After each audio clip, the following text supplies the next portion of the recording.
رسول اللہ صلی اللہ علیہ وسلم نے ان کو ایکسپلین کیا کہ ہم اللہ تعالیٰ کی تعریف کر رہے تھے، ہم اللہ کی عبادت میں اللہ کی شکر اور اس کی حمد کر رہے تھے۔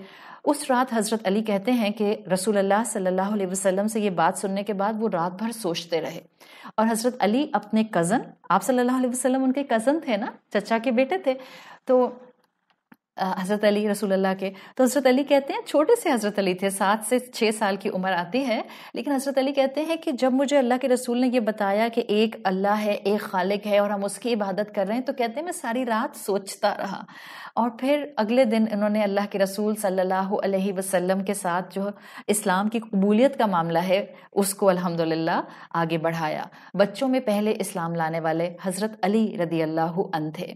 ایک اب واقعہ آگے بڑھتا ہے، سلسلہ آگے بڑھتا ہے، پیغام مصطفیٰ صلی اللہ علیہ وسلم آگے بڑھتا ہے، اور ایک مرتبہ حضرت علی اور رسول اللہ صلی اللہ علیہ وسلم کو اسی طرح نماز پڑھتے ہوئے ابو طالب دیکھتے ہیں۔ ابو طالب پوچھتے ہیں کہ آپ لوگ کیا کر رہے ہیں؟ تو رسول اللہ صلی اللہ علیہ وسلم ان کو بتاتے ہیں کہ ہم اللہ کا شکر کر رہے ہیں جو ہمارا خالق ہے، ہم اس کی عبادت کر رہے ہیں، ہم اپنی سبمیشن اس کو شو کر رہے ہیں۔ ابو طالب نے اپنے بیٹے کو اپنے بھتیجے کے ساتھ اس طرح سے عبادت کرتے ہوئے دیکھا، تو اپنے بیٹے کو تو یہ کہہ کے آپ نے کنفرم کر دیا کہ یقیناً وہ سمجھ گئے تھے کہ رسول اللہ صلی اللہ علیہ وسلم کا پیغام حق ہے۔ انہوں نے اپنے بیٹے سے کہا کہ محمد جو کہتے ہیں صلی اللہ علیہ وسلم اس کو فالو کرو، یہ تم کو کبھی غلط راستے پر لے کر نہیں جائیں گے۔ اور اللہ کے رسول صلی اللہ علیہ وسلم سے کہا کہ میں تمہیں جب تک پروٹیکٹ کروں گا جب تک میں اس دنیا میں موجود ہوں، اور میں اپنے ابا اور اپنے آبا و اجداد کے دین سے نہیں پھر سکتا۔ یہ بات آہستہ آہستہ مکہ میں پھیلنی شروع ہوئی کہ اللہ کے رسول صلی اللہ علیہ وسلم اپنے آپ کو اللہ کا رسول کہہ رہے ہیں۔ مکہ کے ایک بہت نوبل شخص جن کے اوپر لوگ بہت ٹرسٹ کرتے تھے، جو بہت انفلوئنشل پرسنالٹی تھے، لوگ ان کی بات کو سنا کرتے تھے، لوگ ان سے ایڈوائس لیا کرتے تھے، یہ تھے ابو بکر صدیق رضی اللہ عنہ۔ ان کے کانوں پر آواز پڑی کہ محمد جو کہ اس معاشرے کے ایک بہت ٹرسٹ وردی انسان ہیں، وہ کہہ رہے ہیں کہ وہ اللہ کے بھیجے ہوئے ہیں، اور جو وہ پیغام بتاتے ہیں وہ ان کی طرف سے نہیں، وہ اللہ کی طرف سے ہوتا ہے۔ حضرت ابو بکر صدیق رضی اللہ عنہ نے کہا کہ میں اس کی تصدیق محمد سے کروں گا صلی اللہ علیہ وسلم، اور حضرت ابو بکر صدیق رسول اللہ صلی اللہ علیہ وسلم کے پاس آئے۔ اللہ کے رسول صلی اللہ علیہ وسلم نے ان کو بتایا کہ بالکل یہ اللہ کا پیغام ہے جو فرشتہ لے کر آتا ہے، اور میں جو کہوں گا وہ اللہ کی طرف سے مجھے بتایا گیا ہوگا۔ حضرت ابو بکر صدیق نے رسول اللہ صلی اللہ علیہ وسلم پر ٹرسٹ کرتے ہوئے فوراً اسلام قبول کر لیا۔ بعد میں آپ کو نریشنز ملتے ہیں جس کا احادیث کا مفہوم آتا ہے، رسول اللہ صلی اللہ علیہ وسلم نے کہا کہ میں نے جس کے سامنے بھی اسلام کی دعوت کو پریزنٹ کیا، اس نے تھوڑا سا ہیسیٹیشن شو کیا سوائے ایک انسان کے، اور وہ تھے حضرت ابو بکر صدیق رضی اللہ عنہ۔ اس طرح سے یہ اسلام کا سلسلہ، پیغام مصطفیٰ صلی اللہ علیہ وسلم کا سلسلہ آگے بڑھتا رہا، اور ایک ایک کر کے دو کر کے مسلمان بڑھتے رہے۔ آپ کو بتایا تھا نا کہ حضرت ابو بکر صدیق رضی اللہ عنہ بہت انفلوئنشل تھے۔ حضرت ابو بکر صدیق نے یہ پیغام جا کر سعد بن ابی وقاص رضی اللہ عنہ کو دیا کہ اس طرح سے محمد اللہ کے رسول ہیں اور وہ اللہ کا پیغام لے کر آئے ہیں۔ حضرت سعد بن ابی وقاص کو آلریڈی ایک رات پہلے ایک بہت خوبصورت خواب آ چکا تھا، اگلے ہی دن وہ رسول اللہ کے پاس گئے اور مسلمان ہو گئے۔ حضرت ابو بکر صدیق رضی اللہ عنہ امیہ بن خلف کے گھر گئے، جو کہ قریش کے لیڈرز میں سے ایک بہت ہی انفلوئنشل لیڈر تھا۔ اس وقت امیہ بن خلف گھر میں نہیں تھا، لیکن ان کے غلام بلال ابن رباح وہاں موجود تھے۔ حضرت ابو بکر نے ان کو یہ اللہ کا پیغام، اللہ کے رسول کا پیغام دیا، اور پھر حضرت ابو بکر کے جانے سے پہلے ہی حضرت بلال وہیں سے دل میں اسلام قبول کر بیٹھے تھے۔ تو بہت سے ایفلوئنشل لوگ جو تھے وہ حضرت ابو بکر صدیق رضی اللہ عنہ کے پش پر اسلام کے دائرے میں داخل ہوئے۔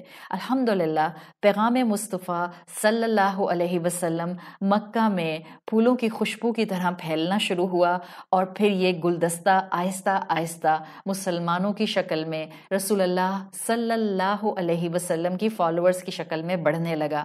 پھر ایک وقت یہ آیا کہ مکہ سے تھوڑا باہر جا کر دارالارقم ایک مقام بنایا گیا، جو کہ ایک طرح کی درس گاہ کہا جا سکتا ہے، جہاں رسول اللہ صلی اللہ علیہ وسلم اور آپ کے صحابہ مل کر بیٹھا کرتے تھے، اور آپ صلی اللہ علیہ وسلم ان کو قرآن کی تعلیم دیا کرتے تھے۔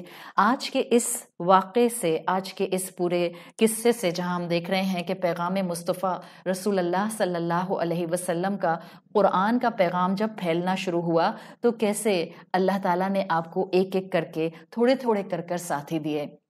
ایک تو میسج اس کا یہ ہے کہ انسان کو اپنی فیملی میں دین کی بات کرتے ہوئے صبر کا دامن ہاتھ سے نہیں چھوڑنا چاہیے، اور آپ کی فیملی کا پہلا رائٹ ہوتا ہے۔ رسول اللہ صلی اللہ علیہ وسلم کا پیغام اہم ہے، قرآن کا پیغام اہم ہے۔ ہمیں آج اپنا پرسپیکٹو درست کرنے کی ضرورت ہے سیرت رسول صلی اللہ علیہ وسلم سے۔ ہم نے اپنے گھر میں ایک انسان کو بھی اللہ کی محبت، رسول اللہ صلی اللہ علیہ وسلم کی محبت دے دی، ہم نے حق ادا کر دیا۔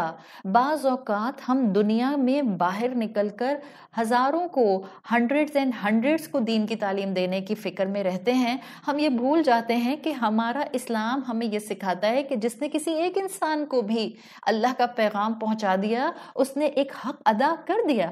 کیا ایک انسان ڈھونڈنے کے لیے گھر سے باہر جانا پڑے گا؟ گھر کی چار دیواری میں ایک بھی انسان آپ کے ساتھ نہیں ہے جس کو آپ اللہ کے رسول صلی اللہ علیہ وسلم کا میسج دے سکیں؟ رسول اللہ صلی اللہ علیہ وسلم کا گھرانہ اس پیغام مصطفیٰ سے محروم نہیں رہا۔ حضرت خدیجہ آپ کی زوجہ، حضرت علی رضی اللہ عنہ آپ کے کزن اور آپ کے گھر میں رہنے والے انڈر یور گارجین پہلے بچے تھے۔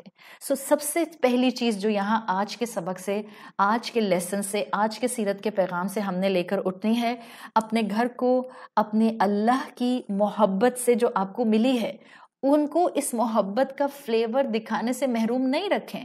اور جب آپ گھر والوں کو اس فلیور کو، اس پیغام کو دیں گی تو یہاں صبر کی اشد ضرورت ہے، وقت لگتا ہے، جلد بازی نہیں کرنی، صحیح؟ اور نمبر 2 پیغام یہ ہے کہ اللہ تعالیٰ نے اگر آپ کو اسلام میں آگے بڑھنے سے پہلے سے ایک پوزیشن دی ہوئی ہے، خاندان میں رتبہ دیا ہوا ہے، لوگ آپ پر ٹرسٹ کرتے ہیں، آپ بہترین طریقے سے لوگوں کو مشورہ دیتے ہیں، یا اللہ نے آپ کو عزت دی ہوئی ہے، یا اللہ نے آپ کو کوئی کسی اسٹریٹا کے اوپر کوئی کسی قسم کا ڈیزگنیشن دیا ہوا ہے، تو اس چیز کو چینلائز کریں۔ اللہ کے پیغام، رسول اللہ صلی اللہ علیہ وسلم کے پیغام کو تھامیے، اور جب اس کو آپ عمل پر لے کر آئیں گی تو آپ کی پرسنالٹی چلتا پھرتا اسلام بن جائے گی۔ داعی بننا نہیں ہوتا، ہر مسلمان چلتا پھرتا داعی ہے۔ میرا اٹھنا بیٹھنا، کھانا پینا، بات کرنا، میسج کا جواب دینا، میں گروپس میں انٹریکشن کیسے کرتی ہوں، میں فیملی سے انٹریکشن کیسے کرتی ہوں، میں غصہ آئے تو انٹریکشن کیسے کرتی ہوں، میں اپنے بچوں کی نافرمانی کے اوپر کیسے رسپونڈ کرتی ہوں، میں اپنے شوہر کے ٹینٹرمز تھرو کرنے کے اوپر کس طرح سے ان چیزوں کو ڈیل کرتی ہوں۔ دس از پیغام مصطفیٰ کہ جس میں ہمیں ان سب چیزوں میں اخلاق کو تھامے رہنا ہے۔ آپ صلی اللہ علیہ وسلم چلتا پھرتا قرآن تھے۔ آپ صلی اللہ علیہ وسلم کو فالو کرنے کے لیے پلیز مینیپولیٹ مت کریں دین کو۔ دین آسان ہے، دین کا مقصد گھر سے باہر نکل کر خوبصورتی پھیلانا نہیں، گھر کے اندر رہ کر خوبصورتی پھیلانا ہے۔ اپنے گھروں کو پیغام مصطفیٰ صلی اللہ علیہ وسلم سے محروم نہیں کیجیے، اور اس واقعے سے ایک سبق لے لیجیے۔ آپ صلی اللہ علیہ وسلم نے ابو طالب کے پیچھے ڈنڈا لے کر اپنی پولیس بنا کر پیچھے نہیں پڑ گئے، نہیں، you have to come in the right religion, یہ حق والا ہے۔ آپ کیسے اپنے آبا و اجداد کو فالو کر سکتے ہیں؟ نہیں، آپ صلی اللہ علیہ وسلم پیچھے نہیں پڑے۔ حکمت، بہت زیادہ وزڈم، موقع کی مناسبت کے مطابق بات، ہر وقت ایک جس کو آپ کہتے ہیں سر پٹول اور ہر وقت ایک بحث اور آرگیومنٹ کا ماحول نہیں. یہ ربیع الاول کا مہینہ ہے اور میری آپ سے ریکویسٹ ہے ان بحثوں میں مت پڑیے. آپ صلی اللہ علیہ وسلم زندہ ہیں. ایک کہتا ہے آپ صلی اللہ علیہ وسلم اگر زندہ ہوتے تو یہ ہوتا، دوسرا کہتا ہے کہ ہم تو ان کی سالگرہ منائیں گے، اگلا کہتا ہے کہ نئی سالگرہ کیسے منا سکتے ہیں، یہ تو اجازت نہیں ہے، پھر اگلا کہتا ہے کہ آپ نہ منائیں سالگرہ اس لیے کہ آپ سمجھتے ہیں کہ وہ حیات نہیں ہیں، ہم سمجھتے ہیں کہ وہ حیات کے ساتھ ہیں. پلیز آپ مسلمان ہیں، پیغام مصطفیٰ کو ویسے تھامیں جیسا کہ وہ سکھا کر گئے ہیں. اور اگر وزڈم نہیں ہے تو زبانوں کو زپ لگا لیں، ہاتھوں کو روک لیں، نہ پوسٹ کریں اور نہ بولیں، صرف سنیں اور اللہ سے مدد مانگیں اور کہیں اللہ جو اصل میں پیغام مصطفیٰ ہے، اللہ جو حق ہے، میرے سینے میں اتار دے اور میرے عمل کا حصہ بنا دے. اللہ تعالی ہمیں رسول اللہ صلی اللہ علیہ وسلم کی شفاعت نصیب فرمائے. اللہ ہمیں حق پر چلنے کی توفیق عطا فرمائے. اللہ ہمیں پیغام مصطفیٰ صلی اللہ علیہ وسلم اسی طرح تھامنے کی توفیق عطا فرمائے جیسا کہ صحابہ نے عقل اور فراست اور حکمت سے تھاما.